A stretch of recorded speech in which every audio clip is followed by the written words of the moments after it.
ยวกองบรรยายสู่ห้องส่องทางกว้างไกลพระธรรมของพระโคตมะเหมือนดวงสุริยะเปล่งแสงนวลใหญ่แสงพระธรรมนั้นส่องประกายส่องจิตส่องใจให้สดใสสว่าง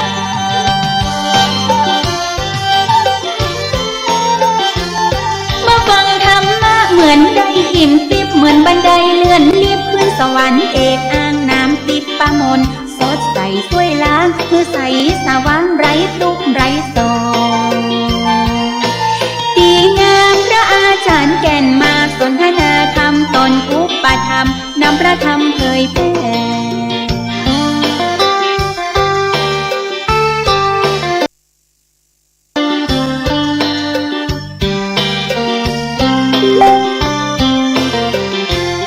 พระครูประหลัดกิตติพงศ์กิติโสภโนโยโสนวา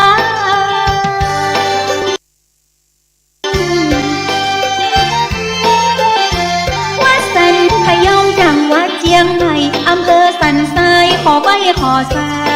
วิหารอุโบสถไม้สักทองเป็นทรงล้านนาเจ้าแม่นุนไว้สว่าตนบุญนุนพระธรรมนำเสนอ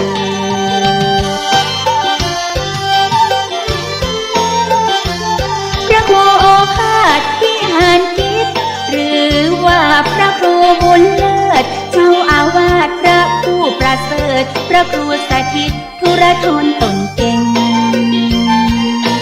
ใบบุญเป็นผู้สนับสนุนพระธรรมนำมาเผยแพร่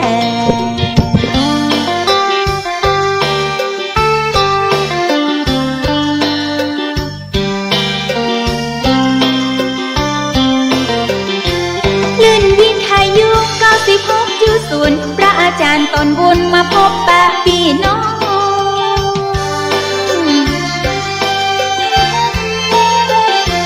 วัดพระธาตุดอยสุเทพแดนสรีแซ่ซองวันจันทร์พี่น้อง7 โมงครึ่งฟังกันจนถึงเวลา8 โมงเป็นนิมิตมงคลกับท่านผู้ฟังพระธรรมนี้เปรียบเสมือนหนทางพาพี่น้องวงวานไปพบแสงสว่าง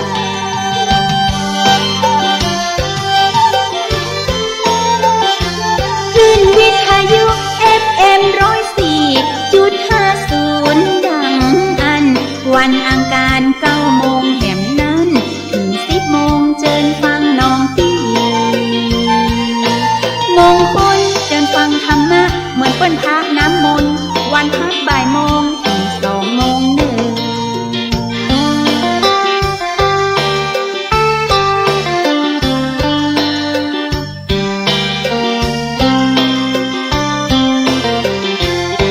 สนทนาธรรมนำมาสอนใจศรัทธาวงใหญ่ยิ่งใจใหญ่น้อง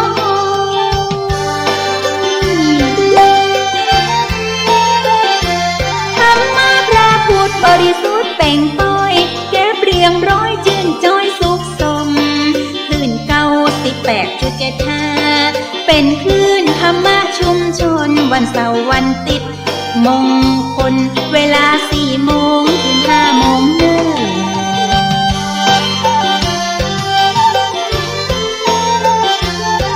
คลื่นธรรมะชุมชนวัดห้วยตองซักเจินเบิ่งเจินเงอตนอุปธรรมตั้นมี power เจิญมาฟังเนอสายน้องสายพี่เนอนะสดับรับฟังบรรยายธรรมะสู่ใจตึงได้ประโย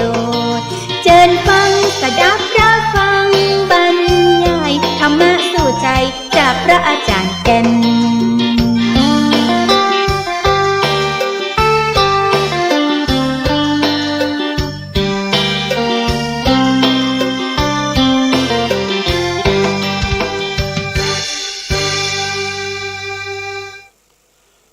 การทำดีไม่มีที่สิ้นสุด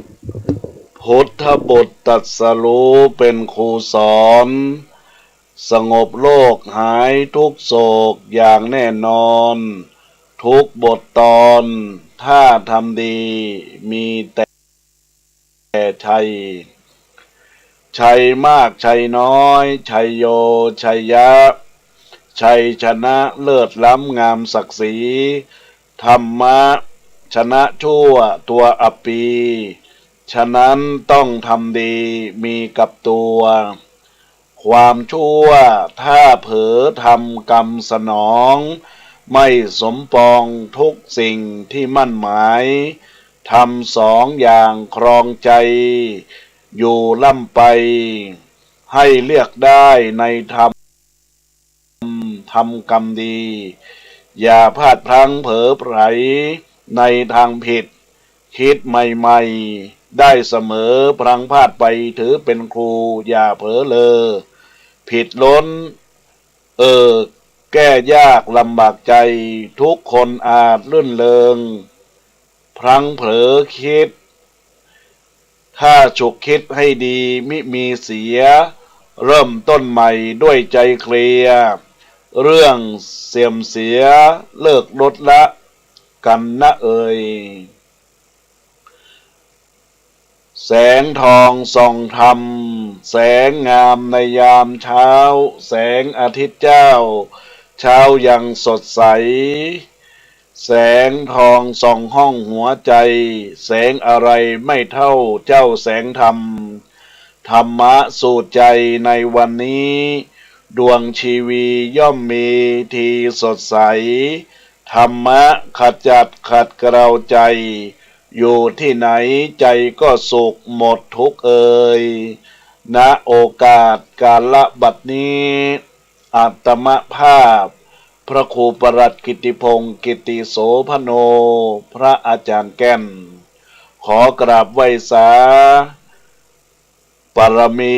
สลีองค์คำพระสัมมาสัมพุทธเจ้าพระสัทธรรมเจ้าและพระสังฆเจ้าพระรอรหันต์จุตนจุองค์ขอเจริญพรเจริญธรรมเทพไทยเทวเทวา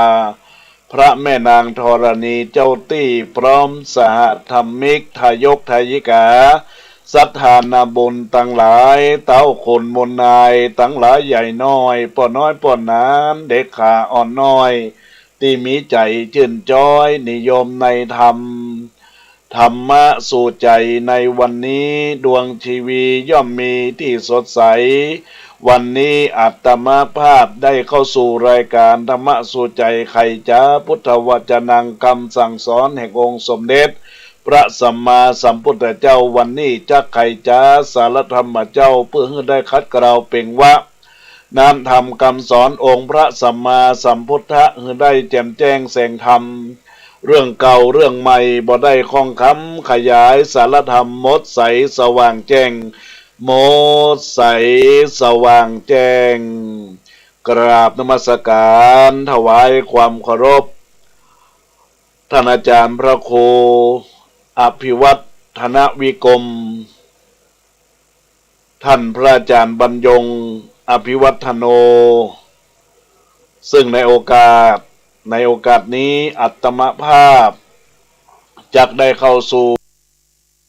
รายการธรรมะสู่ใจยามแรงก็ต้องขออนุโมทนาขอบคุณกับบรรดาคณะศรัทธาญาติโยมสาธุชนพุทธบริษัทเหล่าเจ้าข้าท่านทั้งหลายในโอกาสกาลบัดนี้ก็ต้องขออนุโมทนาขอบคุณกับหลวงพ่อพระครูสมุวิชุวัฒน์วรกิจโจท่านผู้อำนวยการสถานีวิทยุศึกษาเพื่อการศึกษาพระพุทธศาสนาและวัฒนธรรม FM 104.50 เมกะเฮิรตซ์ผู้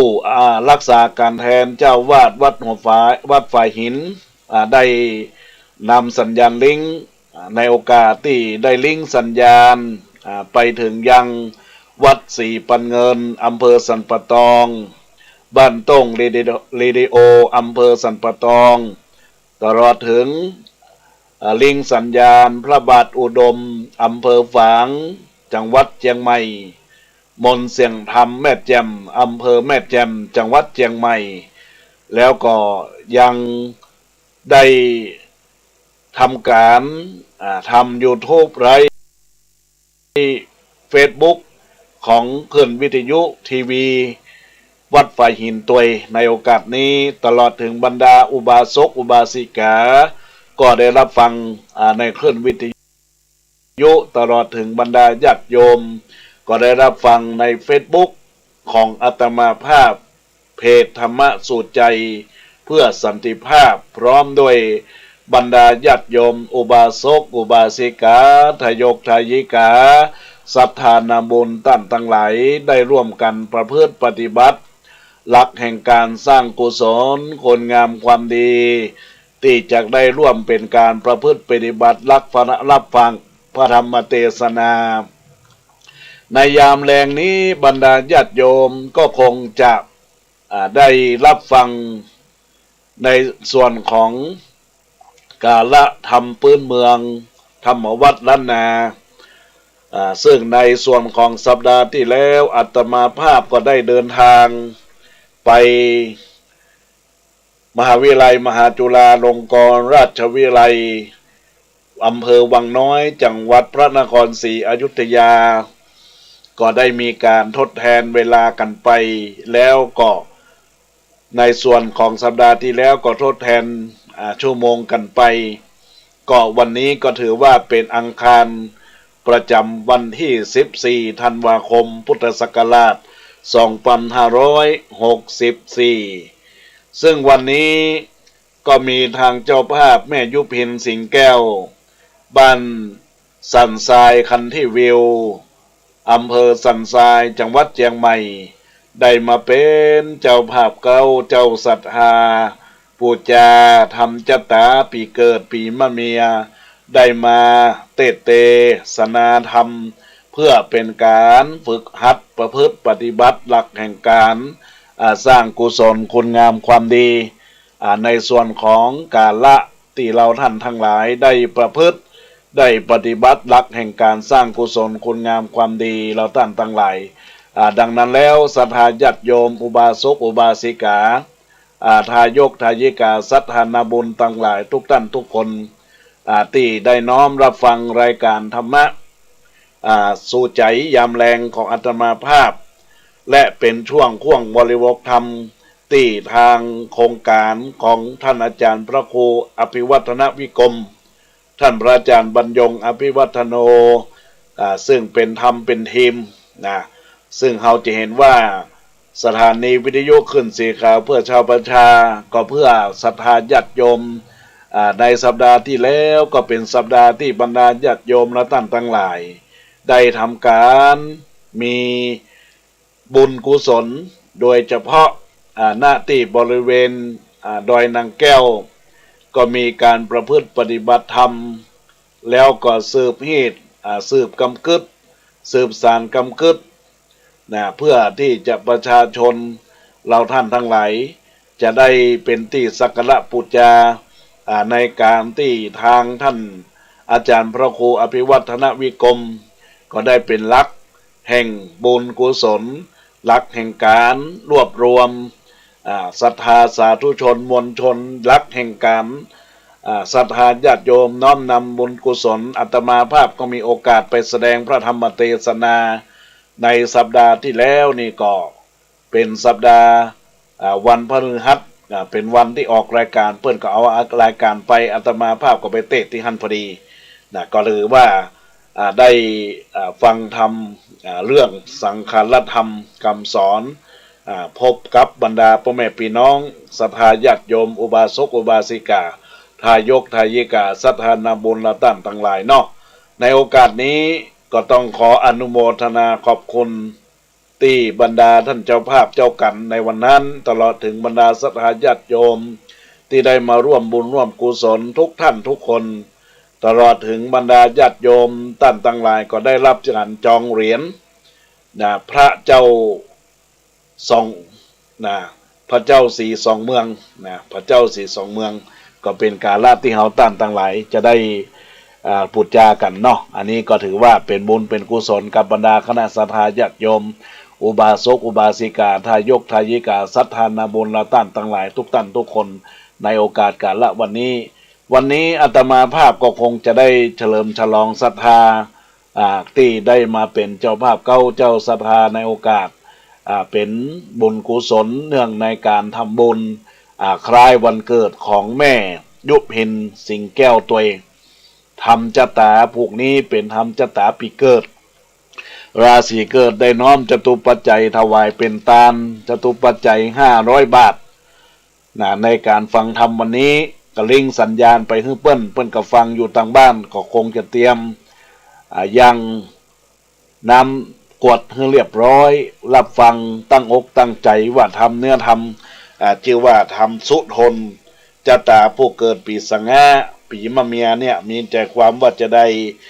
ก็เจริญพรกับคุณโยมแม่ยุพินที่อยู่ทางบ้านได้น้อมสดับตับฟังการฟังพระธรรมเทศนาพื้นเมืองเพื่อโอกาสวันเกิดปีเกิดราศีเกิดตัวในโอกาสนี้ก็ขอให้คุณแม่ได้มีอายุมั่นขวัญยืนปราศจากโรคภัยไข้เจ็บก็ขอให้มีพลานามัยที่แข็งแรงทุกวันนะก็ขอให้ตั้งปณิธานตั้งใจน้อมรับฟังพระธรรมเทศนาในชื่อเรื่องสุทนจตาผู้เกิดปีสังหามะเมียแม่นว่าท่านใดที่ได้รับเป็นเจ้าภาพเจ้าการกันนี้ท่านใดที่เป็นเจ้าของจตาปีมะเมียก็อนุโมทนาร่วมกันตัวเนอฟังกันไปตัวจะได้สาระธรรมเป็นจะได้ก็ขอให้ตั้งอกตั้งใจณโอกาสกาลบัดนี้นะโมตัสสะภะคะวะโตอะระหะโตสัมมาสัมพุทธัสสะอิมังธัมมาเตสะนังสัทธาเจตวันเนวิหารันโตเอกังเพ็งโกอาลัมบากาเทเสสัทธาอันว่าสัพพัญโยพระพุทธเจ้าเมื่อสถิตสำราญอยู่ในเจตวันนาอารามแห่งนายนาดาเบนเดกัสสามหาเศรษฐีสร้างเป็นตานวันนั้นประกอบพระรบเสิงเจ้าเปกูตนหนึ่งอันมีใจรักใครยังอุบาสกะโดยมาตุคำจึงเทศนาธรรมแก่ภิกขุต่างหลายว่าดังนี้อาทิเตกาเลกิลาภิกขเวอาทิจาสังโสวังโสนามะลาจาลจังกาเลเสในกาละลวงแล้วเมื่อนานยังมีพระตนหนึ่งชื่อว่า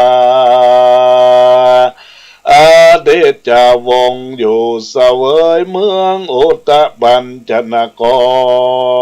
รยังมีมาเหสีชื่อว่านางจันตะเทวียามนั้นโพธิสัตว์เจ้าก็จุติลงมาจากชั้นฟ้าก็มาเธอเอากำเนิดเกิดในท้องแห่งนางจันตะเทวีสืบเดือนคบไขนางเทวีก็ปราสูติได้พุทธาในเมื่อโพธิสัตว์เจ้าเกิดออกจากท้องแม่วันนั้นอันว่าคุ้มคำก็คำบังเกิดมีตั้ง4 คุมพร้อมกันเหตุนั้นพ่อแม่ทั้งสองจึงใส่ชื่อว่าสุธานกุมารก็มีแลตาโตปันทายาแลกแต่นั้นไปนาเจ้าสุธานนกุมารจำเริญกาลเถิงวัยขึ้นใหญ่อายุใด16 ปีขวบเขาเจ้าก็ได้เหียนเสภาษาทศิลป์จบแจงกุลกองทั้งมวลประญาอินทรา ล่าตนเป็นปอจึงเหินอยู่เสวยเมืองเป็นปราชญาแตนป้อก็มีวันนั้นแหละนาเกลาดังจากโลมาเนยังมีแถมเมืองหนึ่งชื่อว่าเมืองโอตละก็มีสาน้ำหนองน้ำใหญ่อันหนึ่งอันพระญานาคตนชื่อว่าจมโปจิตตะหากอยู่หัสสาทาดนั้นยังมีเมืองแถมเมืองหนึ่งชื่อว่ามหาปัจจลาเป็นเมืองอันแห้งแล้งฝนบ่ตกจอบเลือดูเจ้าเมืองกันอยากจึงปากันหนีไปอาสลัยอยู่ในเมืองโอตามากนักปราชญาปัญจนกรก็รู้เหตุทัดทองจึงมีใจป้องไข้ขาดยังพญานาคตนชื่อว่าจมโปจิตตาจึงพรามผู้จบเปตเยี่ยมดีเข้าไปสู่เมืองโอตละกันพรามผู้นั่นไปรอดแล้วก็ไปย่างจอดยังสะนองใหญ่อันเป็นที่อยู่แห่งพระญานาคตนชื่อว่าจมโปจิตตาพรามก็สวาธิญาณมนต์ยำอันมีฤทธิ์อันร้อนจักข่มยังพญานาคเสียงฤทธิ์ว่าดังอันแล้วก็หนีไปก็มีแลส่วนว่าพญานาคนั้น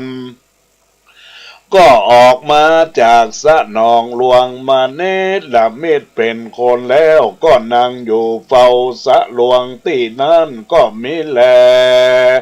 ในขณะยามนั้นยังมีพรามผู้หนึ่งก็จะเดินแต่เมืองโอตละเพื่อแสวงหาอย่างเนื้อในป่ามันก็แอวล่ามาหันใส่ยังพญานาคอันเนรมิตเป็นคนดังอามพระญานาคก็บอกพรานจุผู้จุคนพรามก็มีใจอินโดคนน้ามากนักมันก็มีกรรมโกตากาเกียรติแก่พรามอันมาใส่มนต์ยำข่มพระญานาคมากนักมันจึงพกอยู่ในคุ้มไม้เพื่อจักงิงพรามผู้นั้นมักบาปอันผู้นั้นว่าอันตัดสมิงขาดเนในขณะยามนั้นพรามผู้นั้นก็กลับเคินมาสู่สะหลวงส่วนพรามก็ยกธนูยิงปืนย่าใส่พรามเต้าดิ้นง่ายไปพรามก็บังเกิดพรามผู้นั้นแก่ยังมนญาสะหลวงน้องหลวงก็ใส่ขาวบ่มีคนมัวแล้วพรามก็เอาดาบฟันยังพรามผู้นั้นปดขาดตายไปก็มีแลพระญานาคจึงปาเอายังพรามผู้นั้นจงลงไปสู่ในเมืองตนใด7 วันก็ปั่นรางวัลหลายหลากตั้งเงินคำมากนานาเพื่อตอบแทนคนอันพรามได้ขนนาตนนั้นกันว่าครบถ้วน7 วันแล้วพระญานาคก็พาเอาพรามมาส่งเถิงเมืองโอตะแล้วนันญานาคก็หนีขึ้นไปสู่เมืองตนก็มีแลยังมีในวันหนึ่งพรามผู้นั้นก็จะเดินเข้าสู่ป่ามันก็ไปเถิงยังป่าหิมมาปานก็ไปหันใส่สะคำนองใหญ่ควรยินดีก็มาหันใส่ผูกนางกินนาลี7 คนอันเป็นลูกสาวแห่งพระยาวุตมมพระราชอันมีในเขาไกลาดปพัตตาพงเกณฑ์นาลีก็บินมาลวงอากาศลงมาอาบน้ำสละสะนองหลวงพรามผู้นั้นมันก็มีใจยินดีมากนักมันจึงคดิ่งใจว่ากวน กูเอานางกินนาลีพวงนี้ไปถวายเจ้าสุทัณกุมารก็จักได้รางวัลตอบสายจากพญาสุทัณมากนักกันมันพิจารณาแล้วก็หนีเสียยังที่นั้นก็เข้าไปสู่สำนักแห่งพระราชาสีก็ย้อนโจเลขับไว้ว่าข้าแด่พระสารสีตนมีบุญมากกว่าข้ามีใจใฝ่อ้างใครได้อย่างนางกินนาเลจึงขอต้านคุณนาปั่นโมนอันวิเศษแก่ผู้ข้าพ่องเตอยามนั้นพระราศีก้าวว่าดูกะลานายบามผู้จะเดินนาเตสันทีพิว่าต้านใครใดอย่างนางกินนาลีดังอันบอกมีคนใดสักเผ่าจักยับเอาได้เว้นเต้ามีนากะบวงบาทสิ่งเดียวจึงจักยับเอาไว้ได้แลพรามได้ยินพระราศีกล่าวเต่านั้นแล้วมันก็รีบหนีไปสู่พระญานาคจุมปูจิตตาแล้วก็ขอเอาอย่างนากะบวงบาทพระญานาคก็มอบปันโดยง่ายเพราะเหตุว่าพรามผู้นี้ก็มีกุลแก่ตนมากนักจึงบ่ลืมบุญกุลแล้วก็บอกสิบกุลแก่พรามจุปราการก็ส่งพรามมาสู่เมืองมนุษย์พรานล้วนนานี้ไปสู่สะนองด้วยเลี้ยวบอดจานั่งท่าอยู่พกกอยยามนั่นนางเกณฑ์นักลีตั้งเจตก็บินมาจากเขาไกลลาดลงสู่สะคำหลวงก็ปากันลงเล่นอาบน้ำจำราคัดสีคัดใครยามนั้นพรามก็ซัดหน้ากะบวงบาทไปซุบเอานิ้วแห่งนางมโนลาผู้น้องลาส่วนกินนาลีผู้พี่ตั้ง6 คนก็ปากันสะดุ้งตกใจปากันบินไปสู่เขาไกลลาดก็บอกแก่พระญาตนป้อว่านางมโนรามีพญาอันใหญ่มาถูกต้องเหตุว่ามนุษย์เอานากะบวงบาทยับเอาไปยามนั้นพ่อแม่พระญาทั้งสองก็ถ้าลงตุกโศกเศร้าโศกาอะไรนางมโนลาลูกลักแห่งตนส่วนวัดนายพรามป่ากันวันยับเอานางมโนลาได้แล้วก็มีใจป่องแผ้วยินดีปั่นดังนางมโนลาก็สะดุ้งตกใจขวาหัวอกปั่นไปมานางก็ร้องล่ำให้โศกคอนเถิงตนมีน้ำตาน้องอาบนาก็ไปตามพรามป่าลัดดงป่ากว่าด้วยตินก็ไปลอดเมืองอุตรยามนั้นพระญาสุทัณนาพอได้สัจเจ้าได้เล็งหันพรามป่านำนางมโนลากว่าเที่ยวมาจึงเสนาไปนำเอาพรามป่ากับนางมโนลามายามนั้นพรามป่าจึงเอานางมโนลาถวายแก่พระเจ้าจุทัณนะก็มีแลพระญาได้หันนางมโนนาแล้วก็หากินดีจึงตกแต่งเข้าของเงินคำมอบฝันเป็นรางวัลแก้พามมากนักก็นำเอา นางมโนลามายามนั้นพรามป่าจึงเอานางมโนราได้ถวายแก่พระญาเจ้าสุทัณนะก็มีแลพระญาได้หันนางมโนลาแล้วก็นำเอานางมโนลาไปสู่ผาศาสก็อภิเษกเป็นนางเทวียศสลาภาพจุมโปก็พ่อกรรมเวรจัดแล้วจึงได้มาอยู่ร่วมข้างเจ้าสุทัณนะโพธิสัตว์เจ้า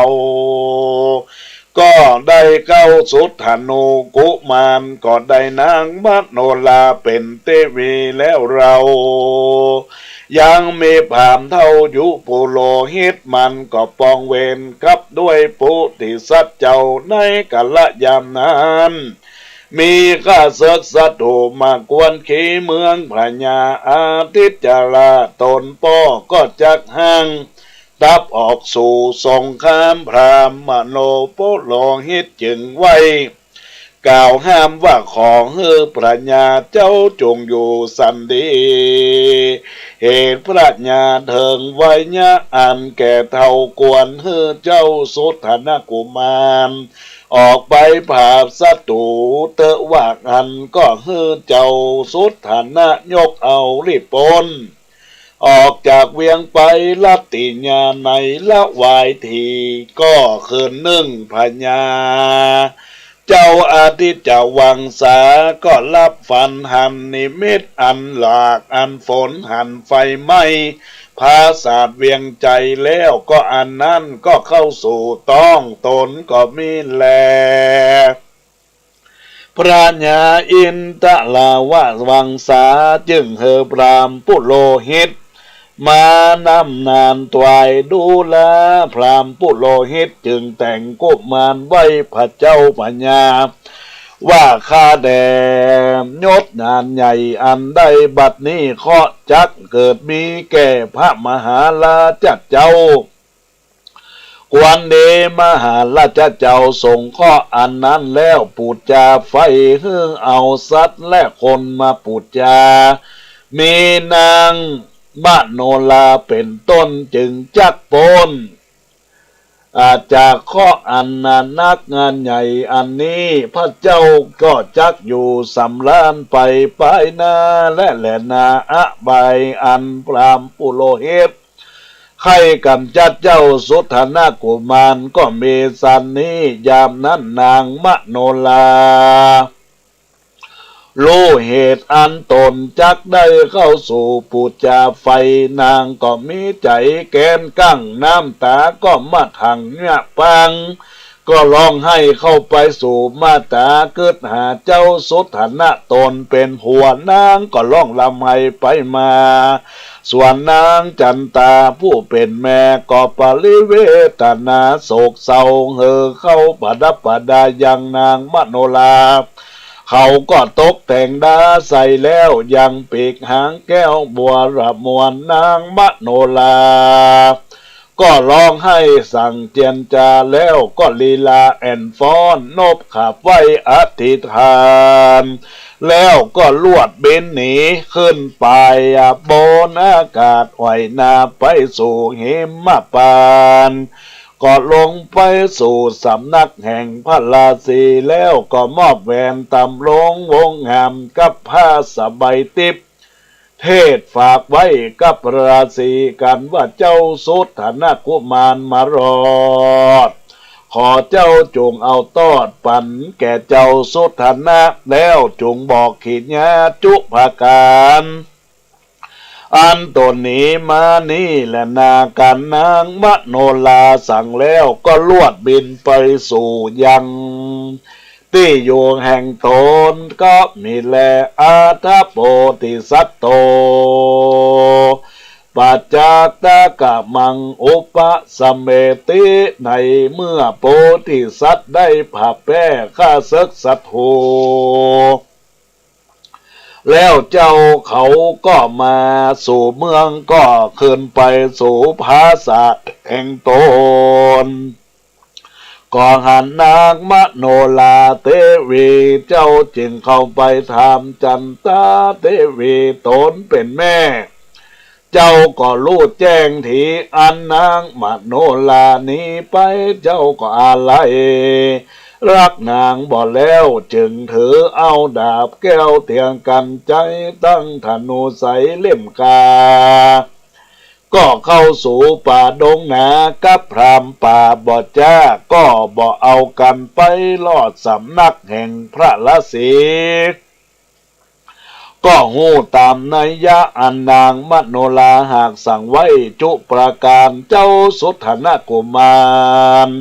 จึงสั่งอำลาพระราศีและได้รับพาสบายและแหวนตั้มลงของฝากก็จะเดินเข้าป่าไม้ดงขวางบ่มีลิงน้ำต่างไปก่อนนาลายคืนวันบ่น้อยก็ไปลอดเมืองอุตุมพละเขตห้องอันเป็นที่อยู่แห่งนางมโนลายามนั้นมโนลาหันเจ้าสุธนะมาลอดแล้วนางก็มีใจผ่องแผ้วยินดีจึงขึ้นไปบอกแก่พ่อแม่พญาแห่งตนก็เพื่อรู้ว่าเจ้าสุธนะมาลอดพ่อแม่จุงคุณนะยามนั้นพระญาอุตุมปราก็ยินดีมากนักจึงเฮือนางมโนลาไปรับเอาเจ้าสุธนะกุมารขึ้นสู่ผาศาสตร์เต้าไทยล่าตาลหอยไปมาพระญาก็ใครหู้ยังเฮว่าลูกเขยผู้นี้วิเศษปานใดจึงบอกเสนาเอาต้นตาลมาย้ายก้องก่อเอาไม้แป้นมาต่อไปบนแล้วก็เอาแผ่นเล็กมาก้องก่อเอาแผ่นตองมาต่อกองเต่งมาแผ่นเงินมาจุสิ่งเอาเสาหินที่ได้ยิงย่างย้ายเอาเทียนใส่ซ้ายมากองก่อเป็นขันได้7นาจันจุเยี่ยงแล้วก็เจ้าสุธนะกุมารสำแดงฤทธิเก่งกล้าแม่นว่ามีเตจะฤทธิแต่ก็หากเป็นเครื่องแห่งเป็นเขยแก้วกับปิตามารดาแม่นว่าบ่มีเตจะเก่งกากูจะเห็นข้าตายได้มรณาวานยามนั้นเจ้าสุธนะกุมารก็ยกหมู่ธนูไปถูกวัตถุต่างหลายแตกพุ่งเป็นข้าจวนไปบัดเดียวแล้วลูกธนูเล่มนั้น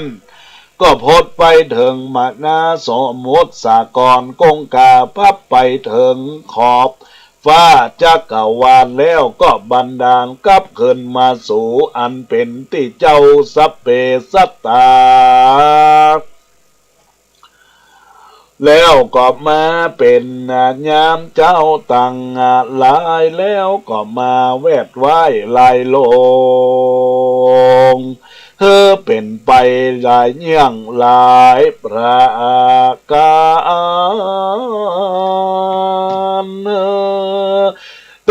วดาต่างหลายมาสาธุการมากนักยามนั้นพระญาอุตมปละก็นางมโนลาและนางนาสนมตั้งหลายเข้าไปอยู่ในผ้ากั้งแล้วก็ยืนมือออกมาแล้วก็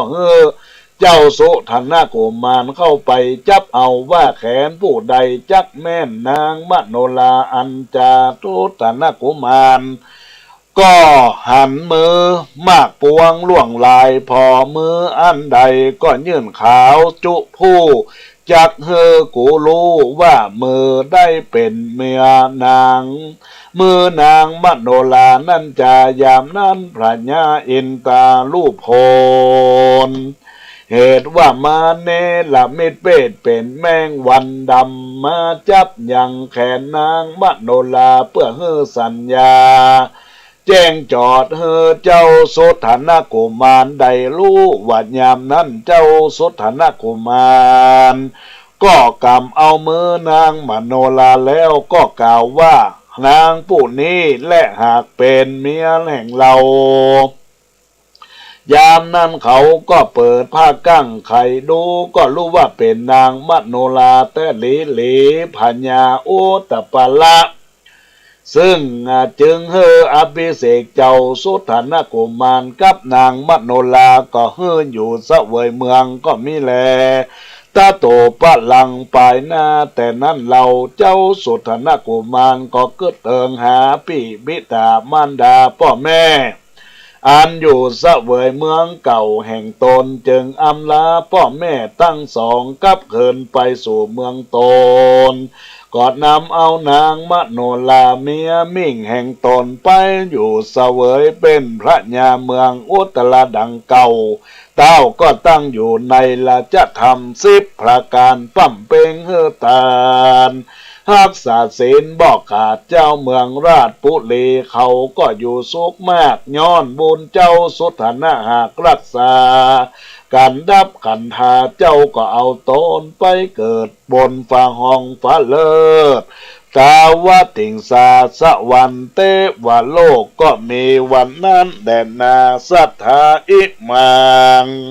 ธรรมเตสนังอาหะดิตวาจตะกังสะโมทานเนติ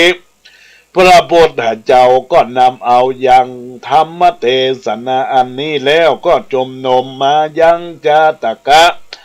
นี่แถมเราว่าภิกขเวดูลาภิกขุต่างหลายอันว่าพระญาอาทิตย์วงศา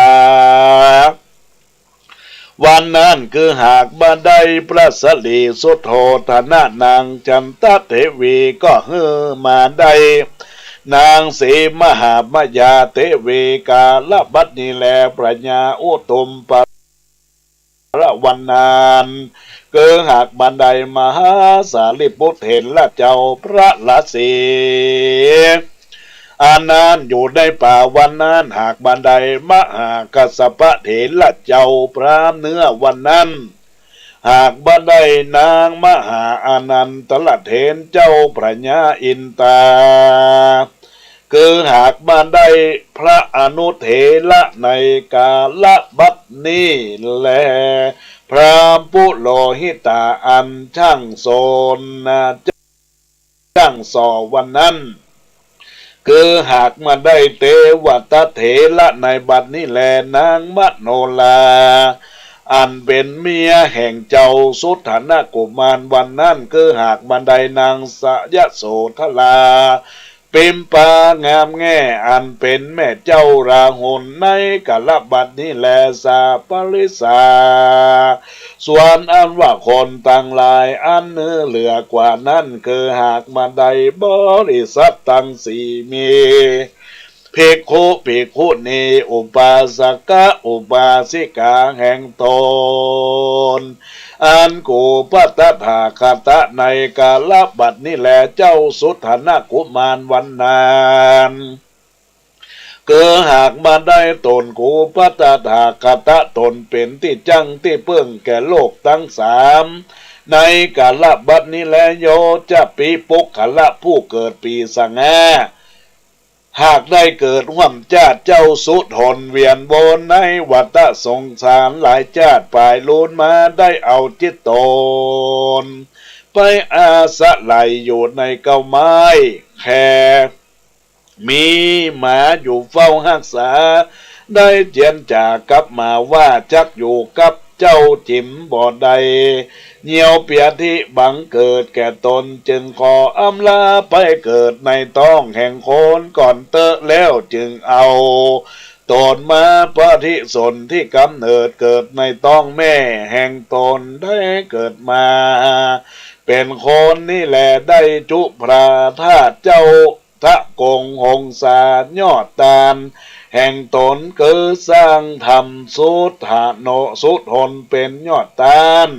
อันเป็นธรรมจะตายอดตาลเฮือสร้างเต้นจอง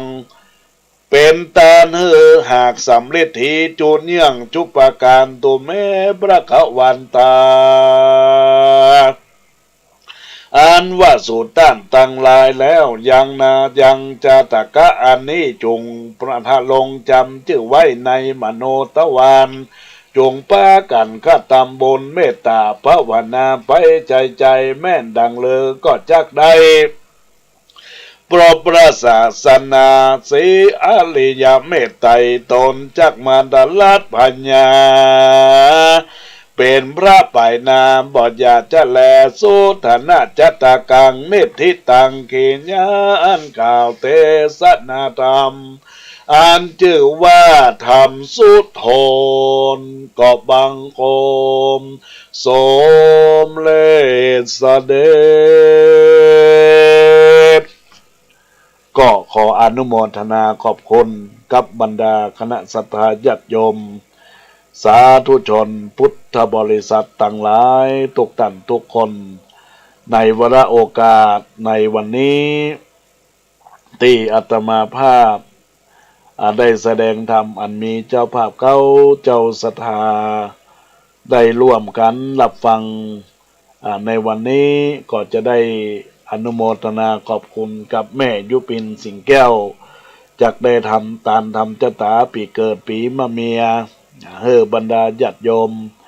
เราท่านทั้งหลายทุกท่านทุกคนเนอที่ได้รับฟังรายการธรรมะในโอกาสนี้ก็ขอเป็นบุญเป็นกุศลกับบรรดาคณะสัตยาญาติโยมอุบาสกอุบาสิกาทายกทายิกาสัทธนาบุญเราท่านทั้งหลายทุกท่านทุกคนเนอ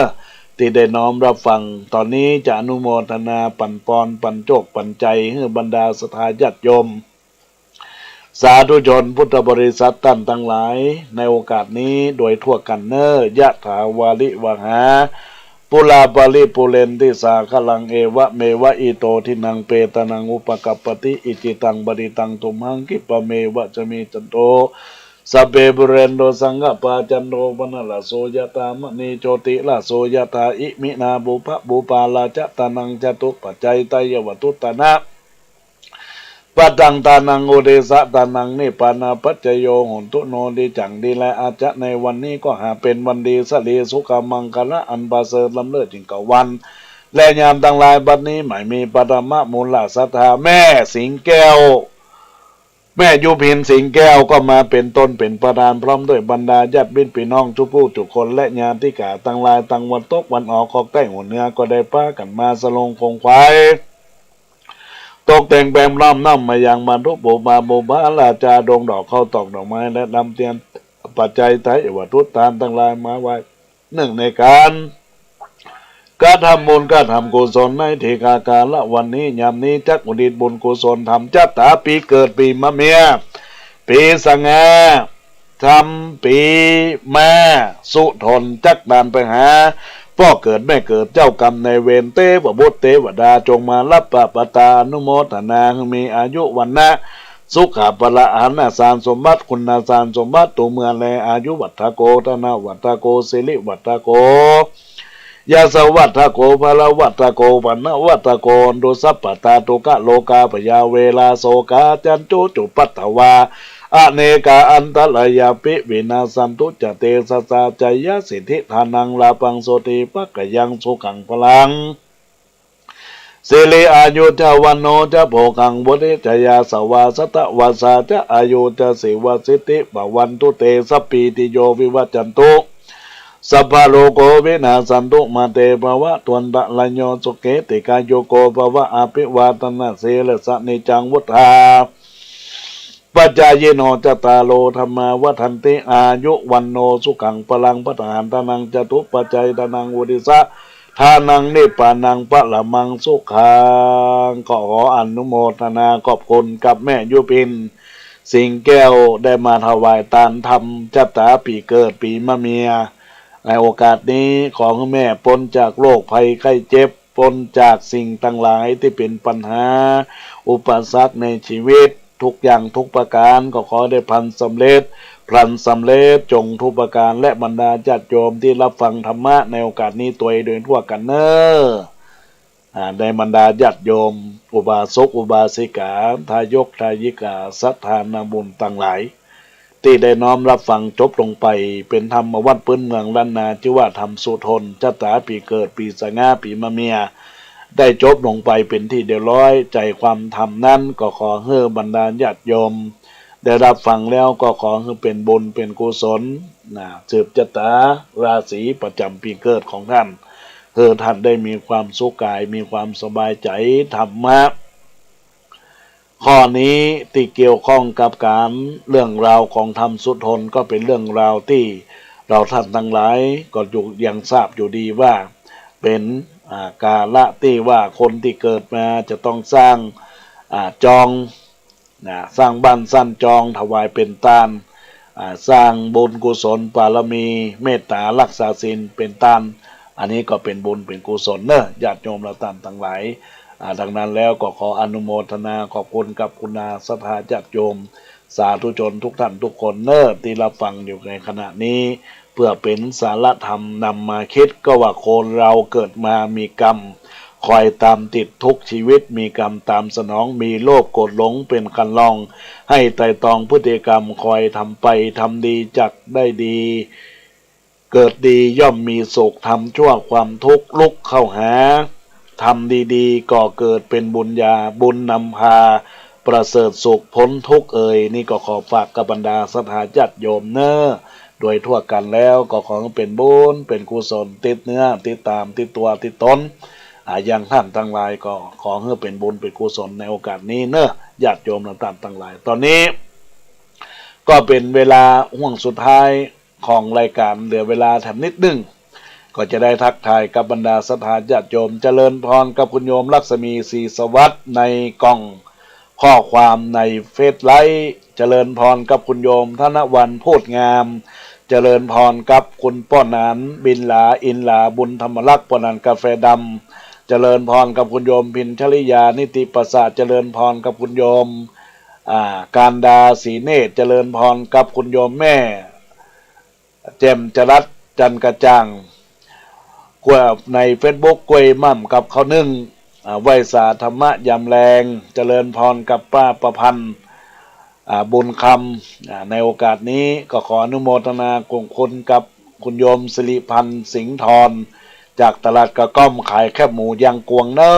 ขออนุโมทนาขอบคุณครับคุณโยมอัมไพวีละสะจากจังหวัดละปูนบ้านต้นพึ่งเมืองละปูนได้ทักทายเข้ามาขออนุโมทนาขอบคุณเป็นอย่างยิ่งกับทุกคนทุกท่านตอนนี้ก็ขออนุโมทนาขอบคุณกับคุณโยมนาชากาแฟได้ทักทายเข้ามาอนุโมทนาขอบคุณเจริญพรกับคุณโยมนาสิริวันณเชียงใหม่เนอได้ทักทายเข้ามาในโอกาสนี้แล้วก็ยังมีญาติโยมสาธุชนคุณโยมพินชลิยานิติประสาทได้ทักทายเข้ามาแล้วก็ยังมีญาติโยมอุบาสกอุบาสิกาทายกทายิกาหมายมีคุณโยมจินดามาก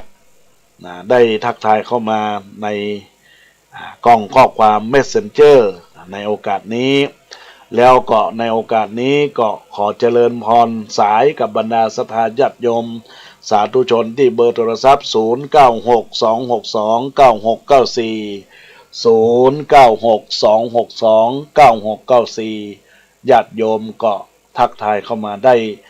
ญาติโยมทั้งหลายตอนนี้อาตมาภาพขอประชาสัมพันธ์งานบุญของอาตมาภาพวัดสังขยอมตำบลสันทรายน้อยอำเภอสันทรายจังหวัดเชียงใหม่จะได้มีการประกอบพิธีสมโภชเหรียญรูปเหมือนหลวงพ่อพระครูโอภาสวิหารกิจพระครูบุญเลิศอาสโพคำฟูในวันที่3 มกราคมพุทธศักราช 2563นมัสการหลวงพ่อ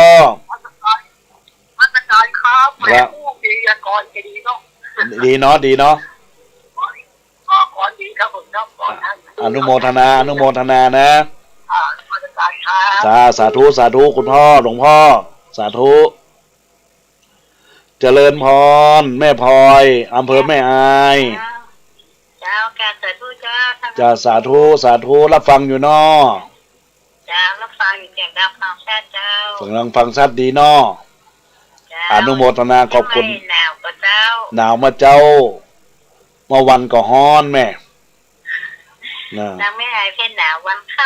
ค่ำรักษาสุขภาพนะแม่เนอะมีโอกาสไปไม่อายจะเอิ้นโทรศัพท์หาอนุโมทนาสาธุขออนุโมทนาขอบคุณกับหลวงพ่อประโมทจากพุทธอุทยานเชียงดาวอนุโมทนาขอบคุณกับแม่พลอยอำเภอแม่อายเนอะได้ทักทายเข้ามาอนุโมทนาขอบคุณกับบุรุษศรัทธาญาติโยมสาธุชนพุทธบริษัทต่างทั้งหลายที่รับฟังโอกาสนี้จะได้เจริญพรกับคุณโยมที่ได้รับฟังจากทางเฟซทางไลน์ ก็ดีได้รับฟังเข้ามาทักทายอู้จ๋าในรายการธรรมะในโอกาสนี้จะเจริญพรแม่ยุพินสิงแก้วฟังอยู่เนาะอนุโมทนาขอบคุณเนอะแฮปปี้เบิร์ธเดย์เนอะสุขสันต์วันเกิดเนอะอนุโมทนากับเจ้าภาพกันเต้ตัวจ้าสาธุเนอะสาธุอนุโมทนาเนอะสาธุอันนี้ก็แม่ยุพินสิงแก้วโทรศัพท์เข้ามา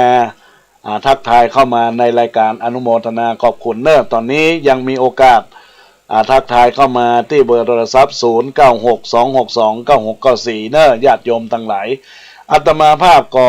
จะได้ประชาสัมพันธ์จะได้มีพิธีสมโภชเหรียญรูปเหมือนของหลวงพ่อพระครูพาสวิหารกิจพระครูบุญเลิศอัศโบคำฟูอดีตรองเจ้าหน้าเบอร์สายอดีตเจ้าวาดวัดสังขยอมจะได้มีพิธีพระราชทานเพลิงศพในวันที่7 ถึง 13 เดือนกุมภาพันธ์แต่จะจัดสร้างรูปเหมือนเหรียญรุ่นรุ่นมีกูละรวยนะญาติโยมทั้งหลาย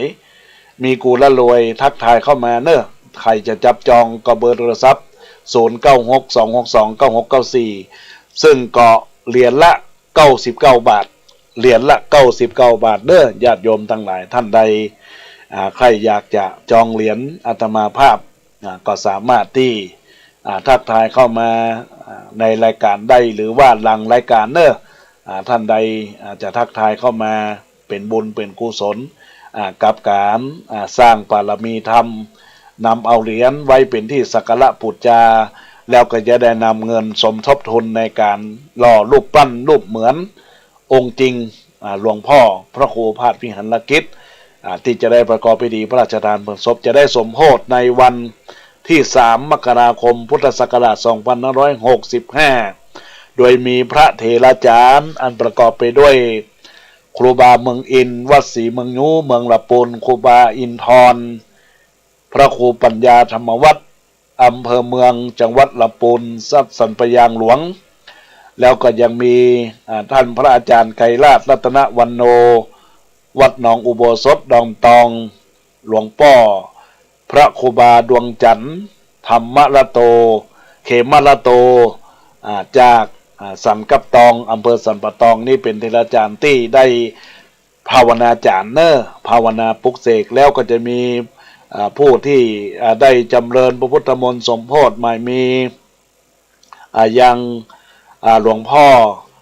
พระครูโอภาสปัญญาคมเจ้าวัดวัดดับไพรองเจ้าหน้าเบอร์เสมิงหลวงพ่อพระครูพิพัฒน์สมาจารย์ที่ปรึกษาเจ้าคณะตำบลจักม้อยวัดจมปูแล้วก็มีหลวงพ่อพระครูวินัยสระโสธิโสภิตวัดสันศรีท่านพระมหาดลภาคจากวัดแสนฝางท่านเจ้าวาดวัดแสนฝางแล้วก็ยังมีท่านพระอาจารย์ชัยวิทย์ธรรมราโตจะได้กำจูอุดหนุนตุ้มบุญตุ้มกุศลได้เงินได้แสนได้ล้านในโอกาสนี้เนอะญาติโยมทั้งหลายเพราะว่าจะได้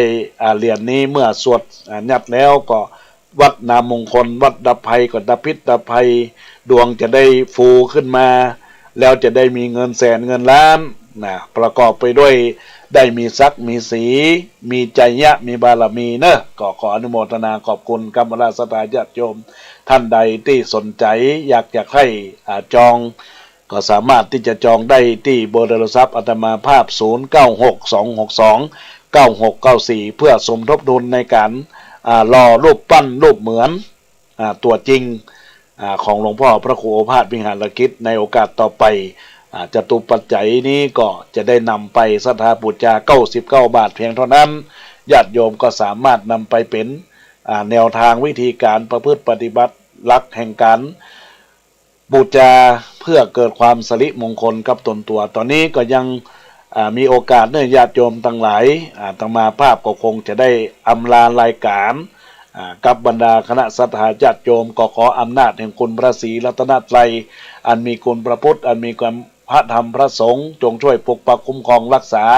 กับบรรดาคณะสัตยาติโยมสาธุชนทุกคนทุกท่านที่รับฟังรายการธรรมะยามบ่าย